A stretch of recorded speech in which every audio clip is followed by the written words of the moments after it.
Petit, a la que le quiero agradecer. Maybor, bienvenida, muy buenas noches. Muy buenas noches, Carlos. Maybor, Un saludo para ti y para toda tu audiencia. muchísimas gracias por estar con nosotros, periodista absolutamente especializada en lo que de verdad ocurre en Miraflores, con aquel libro Cocaína en Miraflores. Y estaba comentando Pedro Luis Pedrosa, a mí el miedo que me da esta historia es que cuando se ve cómo nace el Foro Sao Paulo, quién se ha beneficiado de las alianzas con la extrema izquierda, que llegamos a la conclusión de que hay una gran parte de la progresía europea que yo no sé si tiene un gran interés. Como los muertos son en Venezuela, a esta gente que alardea tanto de progresismo le preocupa menos. Mientras que la sangre no les salpique, ellos se sienten muy cómodos viviendo del capitalismo y anunciando el comunismo. Es una cosa maravillosa que nos ocurre en Europa. Y claro, el problema que yo veo es que para todos ellos, y estoy pensando por ejemplo aquí en el Partido Socialista y el papelón que estamos haciendo con Pedro Sánchez, el papelón que estamos haciendo con Zapatero, etcétera, etcétera, con respecto al trato a Venezuela, el problema es que ellos no pueden gobernar si no tienen la alianza de la extrema izquierda. Con lo cual yo tengo la sensación de que esta esperanza de que la progresía espabile, el pequeño problema mayor es que posiblemente ya ha espabilado. De hecho está muy espabilada y por eso los mantiene. Yo te quería preguntar, Maybor, si nos puedes dar datos de cómo está en estos momentos la situación. Hemos visto las imágenes, son tremendas. El sonido de disparos generalizados contra la población. ¿Cómo está viviéndose en estos momentos todo aquello, Maybor? Sí, mira, una extraordinaria represión por parte de las fuerzas del régimen, que no son necesariamente las Fuerzas Armadas venezolanas con sus 4 componentes, sino que hay una fuerza ilegítima que está conformada por colectivos y por grupos de los que en Venezuela se conocen como pranatos, que son presos con conexiones con la revolución, que están guiados por ministros del régimen de Nicolás Maduro, como es el caso de Iris Valera. Esta gente ha sido armada, no ahora, sino desde hace un tiempo atrás, y han venido coordinándose justamente para atacar a la población. Eso es lo que está pasando ahora, ¿no? Por un lado tenemos las Fuerzas Armadas como tales, recibiendo órdenes. Una buena parte del componente de las Fuerzas Armadas no está neutral o están del lado de Guaidó. Hay otra parte que se mantiene ligada y obedeciendo órdenes de Nicolás Maduro y de su grupo. Y por el otro lado, pues tenemos criminales armados que están actuando en contra de los ciudadanos civiles que están en la frontera o que están en los barrios más pobres de la ciudad y que están buscando evitar que haya una manifestación completa de lo que es la posición democrática y deseo de cambio que tiene el grueso de los venezolanos. Maybor. Esto hace que la situación sea muy compleja. Te estaba escuchando esa discusión que tenían allí antes de que me conectaran, y justamente el grave problema que vive Venezuela es justamente la mezcla de organizaciones criminales internacionales con mucho poder que conviven y cohabitan con la criminalidad interna del régimen. Y esto hace que tengamos células iraníes, inclusive se ha reconocido que hay miembros de Hezbollah e inclusive de otros grupos radicales del Extremo Oriente, como ISIS, por ejemplo. También tenemos miembros del ELN y de algunas derivaciones de las Fuerzas Armadas Revolucionarias Colombianas, como los Pelusos, los Rastreros, es decir, son organizaciones criminales minúsculas, mayúsculas y unas que tienen poder internacional, lo que indica que, como lo decía la persona que estaba allí, Pedrosa, hay un requerimiento de la acción de la comunidad internacional occidental para enfrentarlo. De lo contrario no vamos a poder tener una salida. Estamos ahorita justamente recibiendo información paralelo a lo que va a ocurrir mañana en Bogotá con el Grupo de Lima, donde va a estar presente el vicepresidente de los Estados Unidos, Mike Pence. También se está proponiendo realizar una reunión en la ONU, donde el viernes pasado tuvimos oportunidad de estar allí cubriendo, y justamente pues se reunieron los representantes de aproximadamente unos 60 países que estaban creando un grupo táctico a favor de Nicolás Maduro. Es decir, tenemos un grupo importante, tal vez el más importante de países apoyando la transición y tratando de buscar una salida que no tenga pérdidas humanas.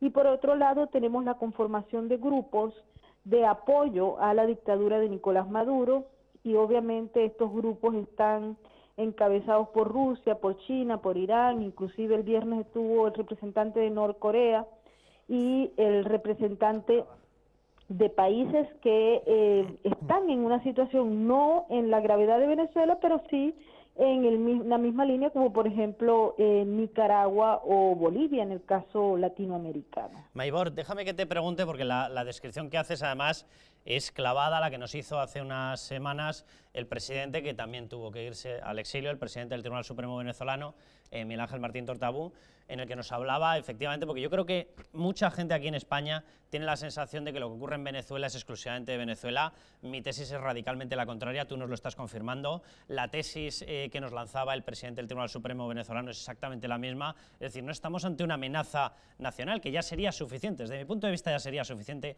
para activar un dispositivo militar internacional. Hay gente que por lo visto esto de la progresía y de la bonomía y este tipo de cuestiones le impiden mirar el sufrimiento ajeno. Cuando no es el suyo, se quedan muy cómodos en su sillón. Pero es que en este caso ya no solamente es que sea un atropello y una violación sistemática de derechos fundamentales en Venezuela, es que lo que está en marcha, lo que ha estado en marcha, lo que ha estado expoliando al pueblo venezolano es directamente una maquinaria que ha estado viviendo de esos recursos, del oro, del petróleo, etcétera, para alimentar un esquema que, por decirlo de alguna manera, es una especie de forma de resucitar la vieja Guerra Fría.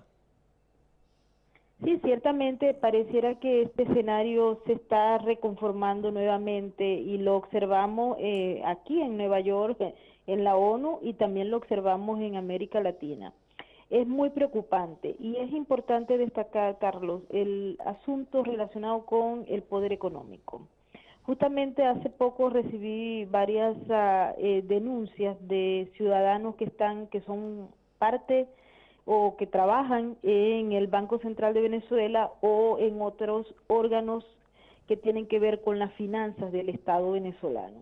Y esas denuncias coincidían en que justamente estos grupos armados ilegítimos que operan a favor de la revolución, dirigidos por ellos, estaban en el Banco Central de Venezuela haciendo obviamente acciones irregulares en relación a el oro y las riquezas de la nación. Es decir, esto es preocupantísimo.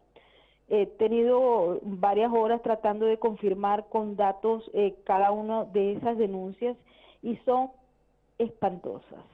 Si esto llegara a ser realidad, estaríamos hablando de que hubo el último zarpazo al Tesoro Nacional para ponerlo en otro país, que no sabemos exactamente hacia dónde. Ya se habían conocido denuncias que si el oro se lo Maybor, llevaron a Turquía, Maybor, perdóname, estaríamos hablando... al Medio Oriente, pero en esta oportunidad está ocurriendo hoy, domingo, Maybor, que el Banco Central tiene este problema. No sé si me oyes. Maybor, perdóname. ¿Es la riqueza?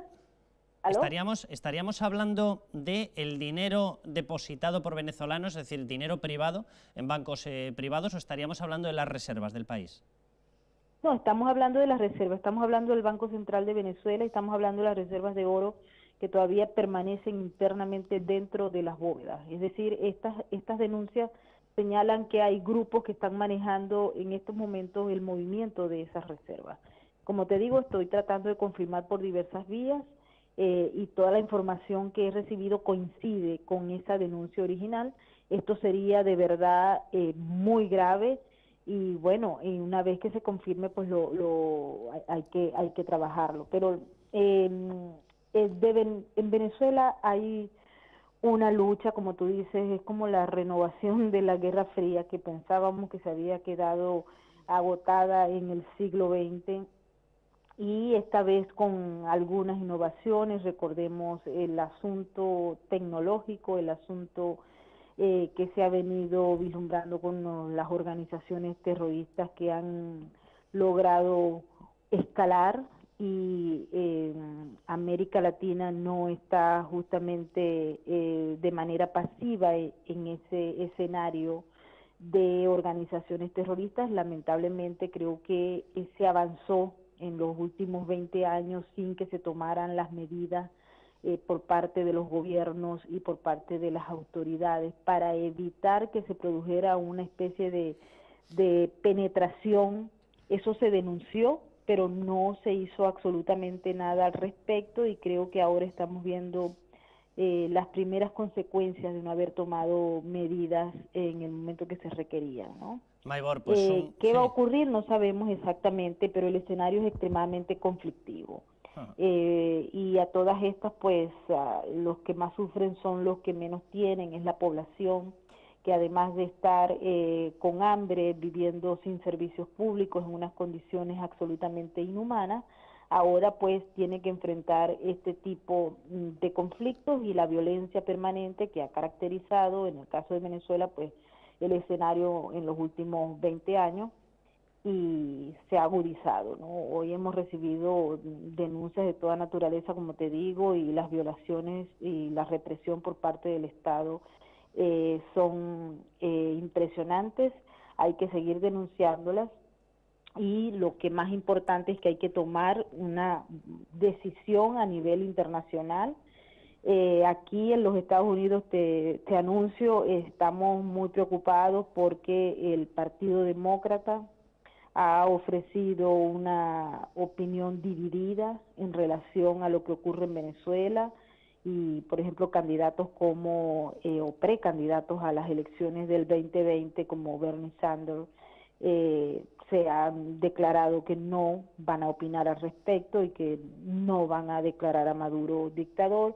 Esto nos preocupa, y vemos que hay algún grupo de demócratas que sí está a favor de la transición y en apoyo a Juan Guaidó, y hay otros que definitivamente están manifestando en estos momentos que no van a apoyar, lo que significa que de llegarse a requerir votos en el Congreso para tomar acciones de otra naturaleza, pues tendríamos ese inconveniente que definitivamente llevaría más tiempo, y eso es lo que no hay en Venezuela. O sea, nosotros Maybor, necesitamos resolver, buscar un mecanismo que nos permita aminorar el conflicto en un tiempo muy corto, y pues los mecanismos que se están planteando, al menos en la ONU o desde el punto de vista del Congreso de los Estados Unidos, son bastante lentos. Maybor, pues te mandamos un abrazo enorme, esperemos que esto se vaya resolviendo, que el panorama que nos pintas no es que sea muy optimista, y además lo comparto plenamente. Y a esos miembros del Partido Demócrata encabezados por Sanders, yo solamente les recomendaría una cosa: que se vayan a Caracas, estén allí una semanita y luego vuelvan, a ver si lo observan como una dictadura o lo observan como otra cuestión. Maybor, muchísimas gracias por estar con nosotros. Bueno, pues